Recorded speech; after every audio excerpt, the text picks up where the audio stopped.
we have with us here somebody who's seen it all in the stock markets in that sense. I must say, Ashish and I go back many years.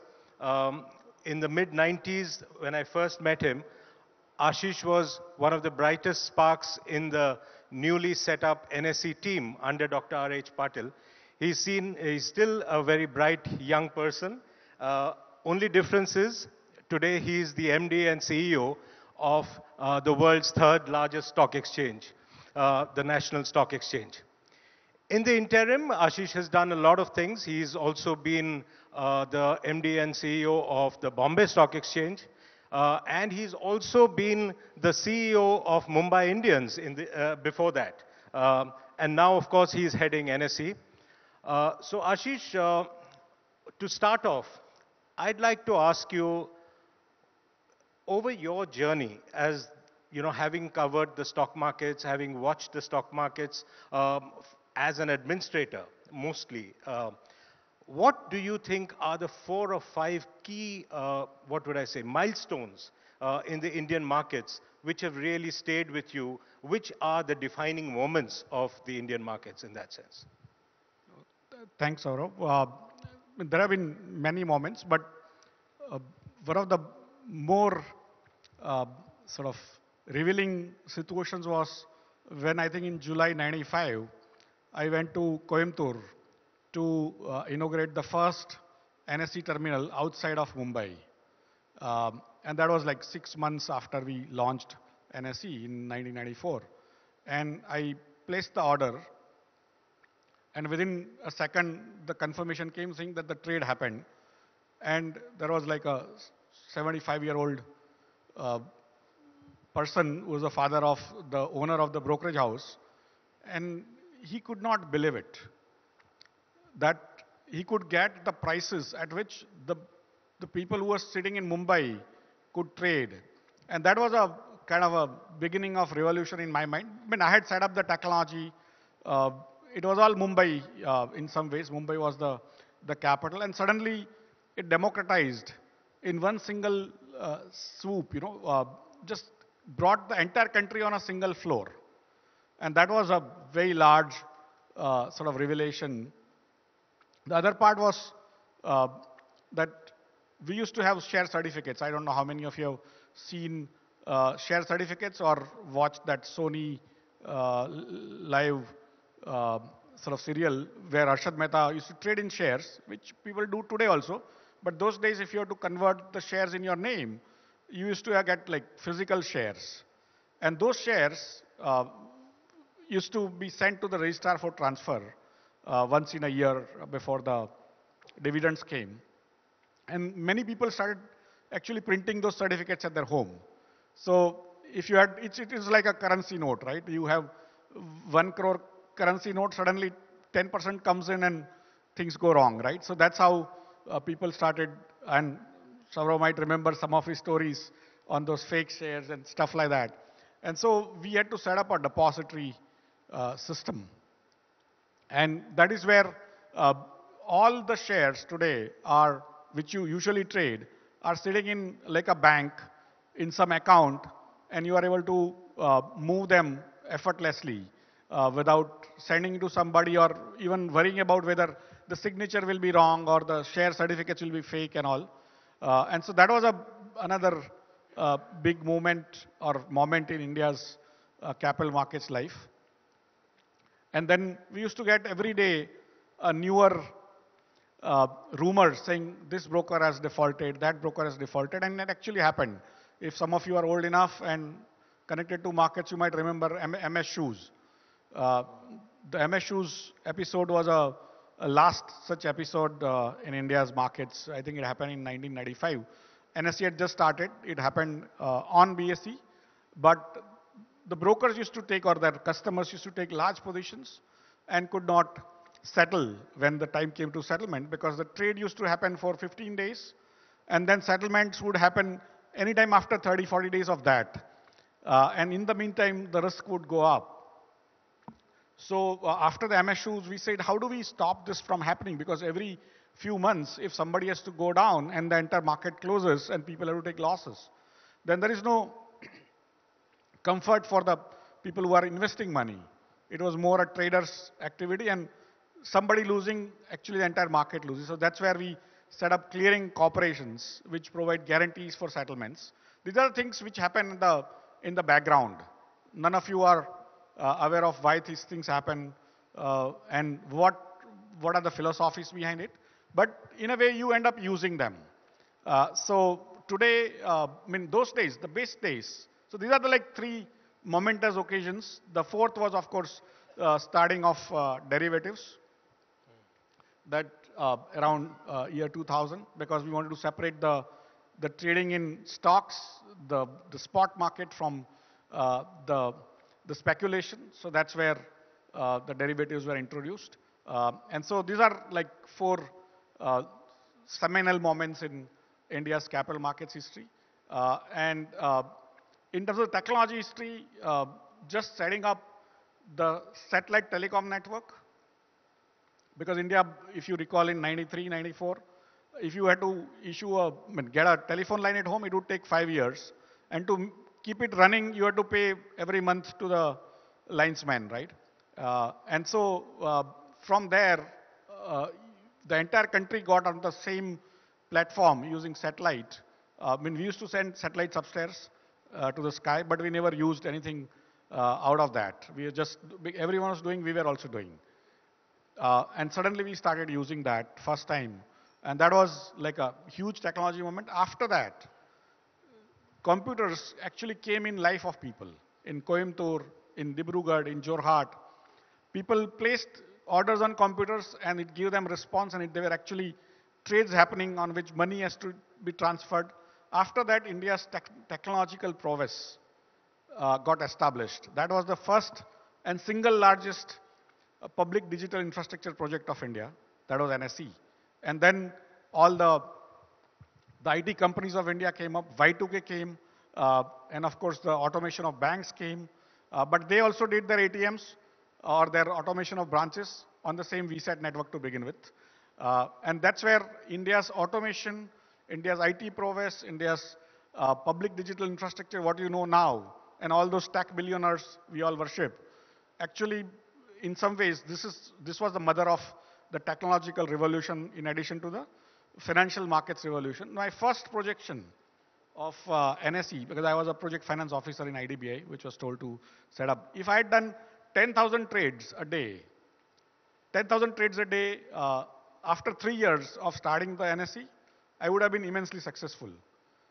Because BSE could not trade even 10,000 trades a day in such a large hall, because they used to make mistakes by placing, hand signals, writing against stuff, and they used to trade for 2 hours and actually solve those disputes for next 15, 20 days.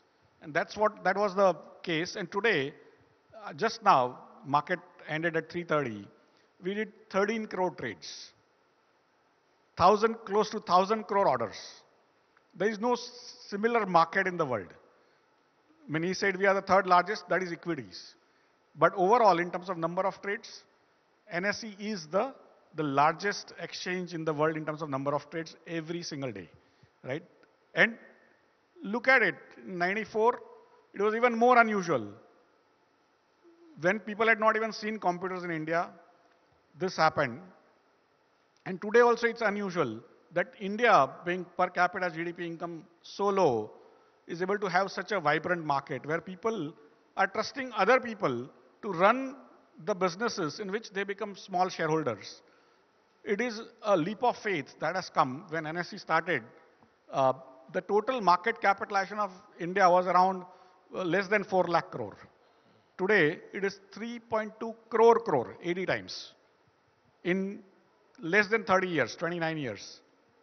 30 times market capitalization raise, $3.8 trillion, fourth largest in market cap, third largest in equities, largest in derivatives.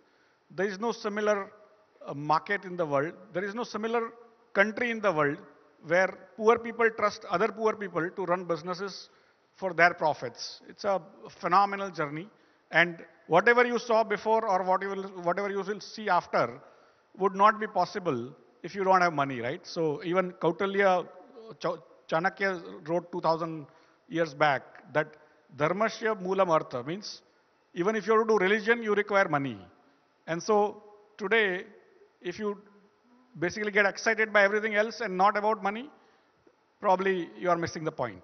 But Ashish, talking about the first initial days of setting up NSE, it was done, NSE was in fact set up as a counter to a closed club after the Harshad Mehta scam in particular of the Bombay Stock Exchange. So how daunting do you think it was to take on these powerful brokers and who are very, very powerful, and the entire capital market is in their grip in that sense? How difficult was it to sort of set up this exchange in the initial days?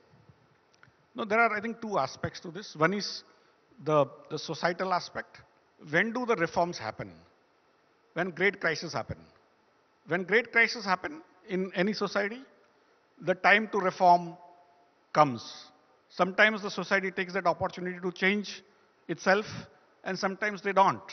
Like what happened in 2008-9 world financial crisis. It was a great opportunity to reform the financial system, which we didn't as a world, not only India. We were a smaller player. But during Harshad Mehta scam, the entire system came into disrepute. And that was the time when we were also liberalizing. And why I'm giving you this background is that you understand, can such hard-hitting reforms happen today? Unless there are great crises, it's not easy to change the society from kind of, and changing the stock market system this way was very, very daunting. It was like unthinkable, not heard of. Nowhere in the world, the way India did happened, even post facto. After NSE became successful, still all the exchanges in the world were still operated by stockbrokers. Later on, they became corporates and they started selling out, and now even New York Stock Exchange is owned by some individual people like ICE and all. But it did not happen the way in India it happened, that a new company after Harshad Mehta scam, the government decided that if you go and try to reform that group of brokers who are running the exchanges across the country, it may not happen in short time, or it may not happen at all. And that's why they wanted to set up a new exchange, which they told IDBI to do. And that's where NSE was created as a first step for the bond market, because Harshad Mehta scam actually happened under bond markets. And then later on for the equities. And in quick succession, literally I think May or June we started the beta trading on debt market. July, Dr. Manmohan Singh came as a finance minister to inaugurate the debt market. And then November 3, 94, Diwali Day, we started the equity. So very quick succession, it started. And while we were setting up, the odds were like against us by miles, because people used to say, boss, how will computers work every day? Because computers used to conk off pretty much every hour. PC-80s had just come in the world, not in, personal computers were not heard of before that date, even in the rest of the world, right? So technological, there were issues, but society-wise also, people who had money were brokers. And they were running it to some extent, people say, for their own benefits. But effectively, there was a system there, and that system was feeling threatened. So whoever was trying to set up, and we were all basically lowly paid bankers. And people thought that this is a government promoted exchange. Government cannot run itself. How can it run a stock exchange? But Ashish, I mean, sorry to interject. Cut to the present, and you have the biggest exchange you run, third largest in terms of equities. And then you have these hordes and technology at the cutting edge right now. And regulator is also pushing new technologies, and we have new instruments also which are coming into the market. And then you have these hordes of new investors, particularly with COVID and after, coming into the market. How do you think these new investors will now be able to take the vagaries? Because the market is never certain, right? No matter how much technology, how much surveillance you put, and you know it best, how does this whole new set of young, enterprising, ambitious Indians come into this market and start understanding that there are downs which will happen? What is your message to them as the NSE CEO? basically, we have just now around 8 crore plus investors, unique investors. Those days we had probably few lakh investors. Today, 8 crore. Investors is around 5 crore households, which is 17% of India's population, household population, directly investing into Indian stock market, which is a very large statement.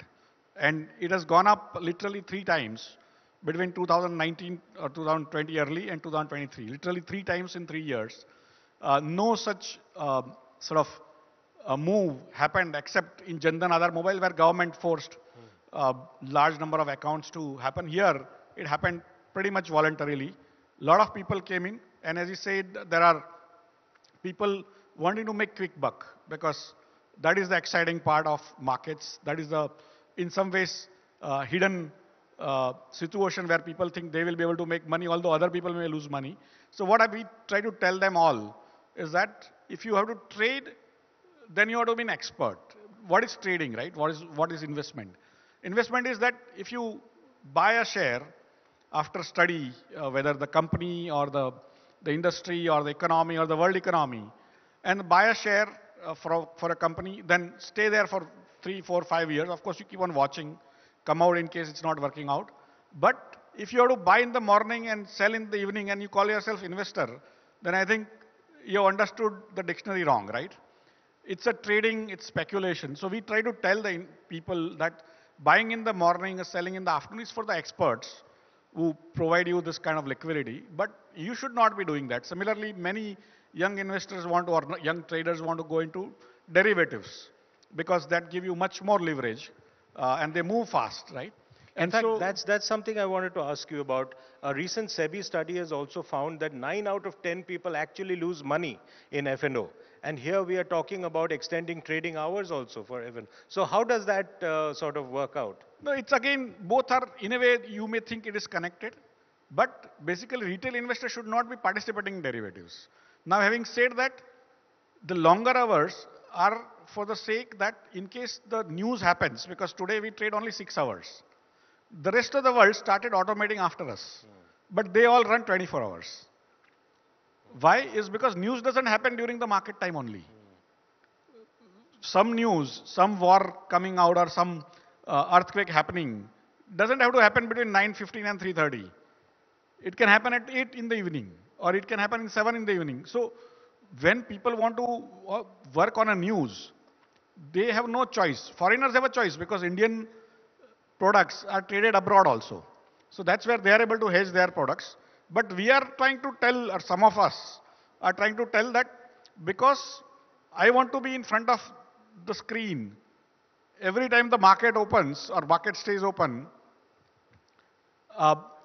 market cannot go beyond 6 hours, otherwise I will get tired. So that's why you cannot go about 6 hours. So I say if people are losing money in some ways, idea is to take them out from that market. But strategically, which country will allow its most important asset today?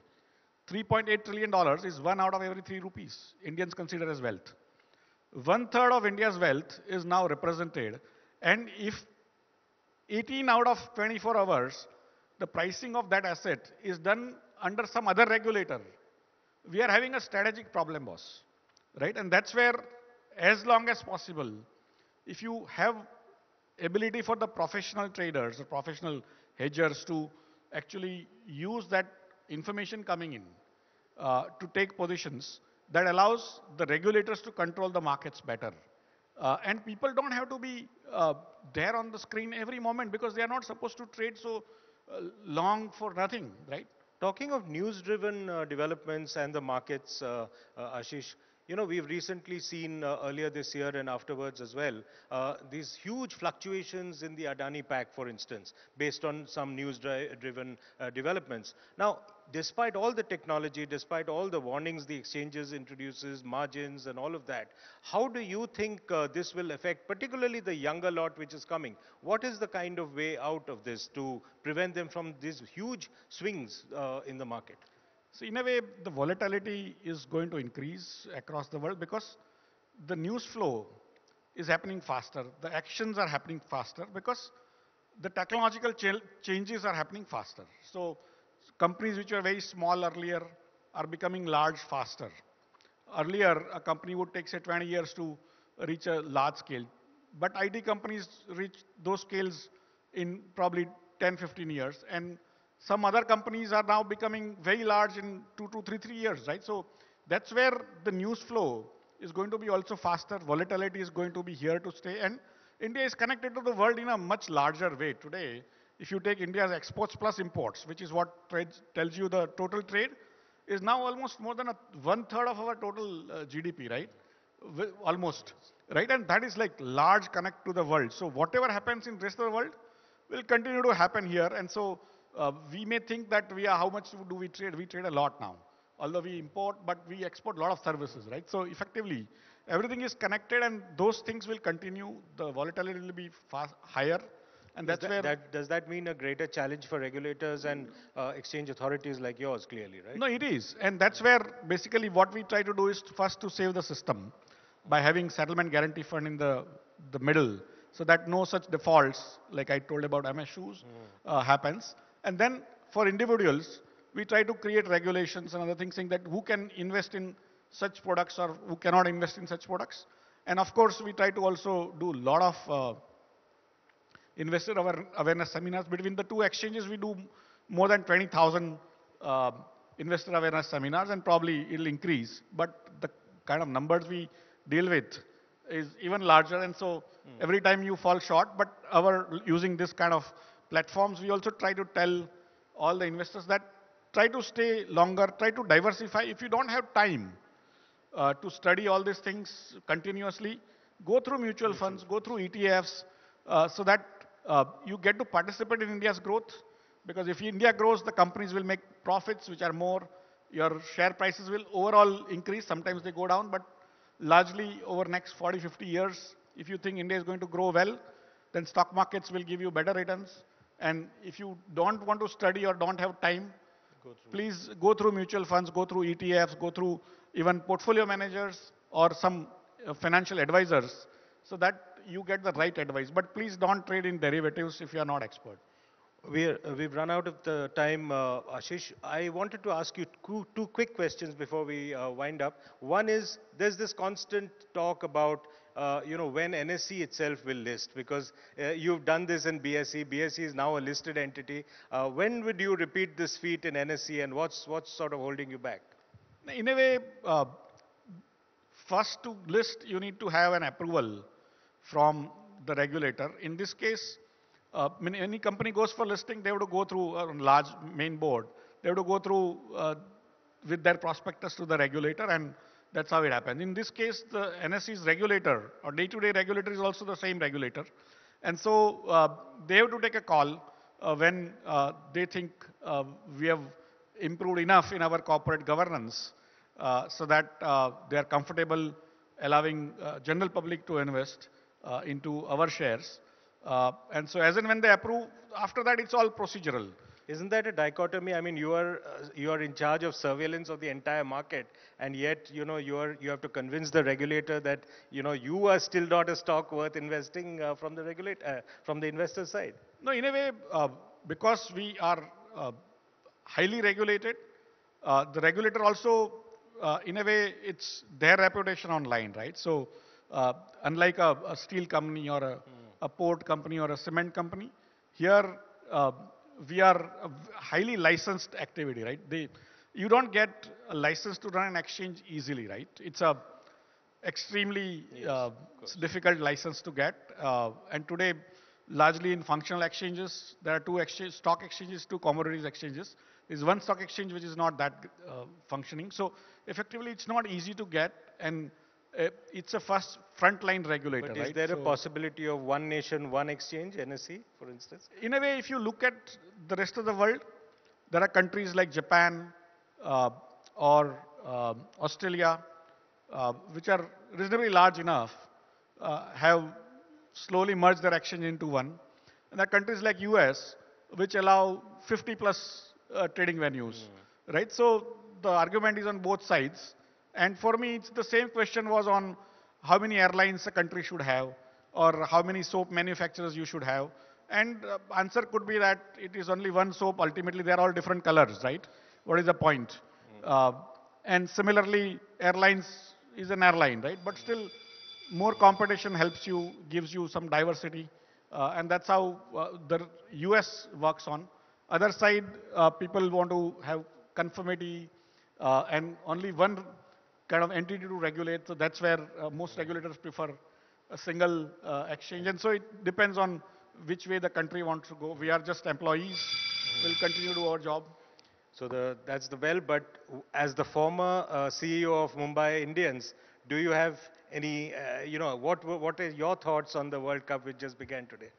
We can't help but ask you this question. As No, we I go. think basically India has to worry about uh, playing the left arm seamers on in first few overs. If we can handle that, I think we would be okay. Thank you very much, Ashish, for spending time with us this afternoon. And thank you, ladies and gentlemen.